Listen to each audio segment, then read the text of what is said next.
As of right now with basketball on the basketball front, and this is actually some tangible sports to talk about here, but there have been a number of transfers, 6 transfers this year. You're going to have 8 or 9 new scholarship players, depending on how that all works out by the time the season comes around. How much does that number bother you? Has that number gotten too high? Yeah.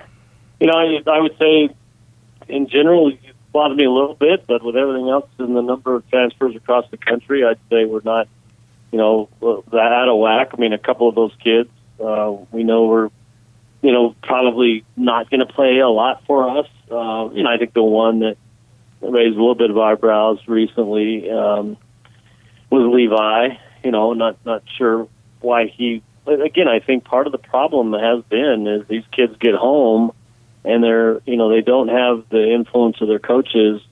They're getting influenced by a lot of folks at home, whether it's family or friends or whoever, saying, "Oh, you need to come back here, you need to transfer here." And right now, transferring is pretty easy. So, and I think that's part of it is without the constant contact with your coaches in terms of face-to-face, I think you're seeing a lot more of it than you would on any other year. And with, parents being concerned of sending their kids back to certain parts of the country, I don't think we have a lot of major issues. I think a lot of those kids are probably going to transfer for playing time anyway.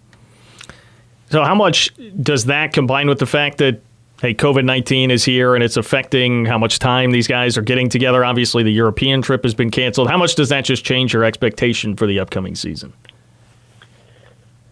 Well, it certainly changes a little, quite a bit. I mean, with all the new faces, and I think, Coach felt there was probably going to be some new bodies this year anyway, and that's why I probably put together that foreign trip and now not having those extra days of practice and, the ability to play, what do you play, 5 or 6 games?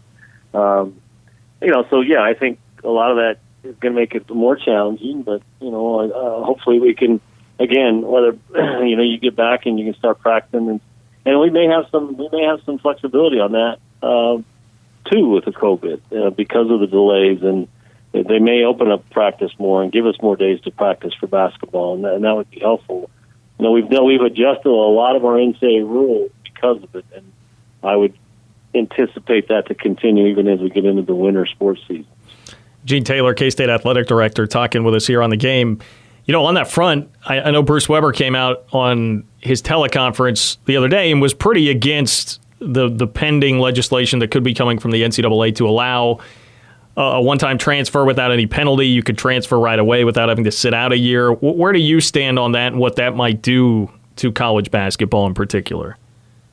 Well, I'd like to hit the pause button on it for now. There's a real rush to have a conversation about guidelines for waivers, and that's different than legislation. We put a stop on any legislation, and what they've been looking at is guidelines to approve waivers or not. Well, the problem with that is they're very inconsistent, and it's pretty much almost a rubber stamp no matter what guidelines, and they feel like they're rushing to make it available pending August 1st of this year, which with everything going on, to me, doesn't make any sense. What I'd like to do is push the pause button and go, let's actually come up with legislation that we can agree on. And if it is allowing every sport to transfer one time, what kind of, other things do we put around that? There's academic progress rate issues, and, when could a kid say they're going to transfer? When do they have to notify so a coach could, adjust and go out and find another kid? Is there going to be a change in the scholarship? Like football, they can only take in 25, and all of a sudden you have a couple of 3 transfers in mid-year, and you can't replace those kids. So, I think we need to kind of pause and pass legislation with some, caveats of what's allowed and what's not allowed.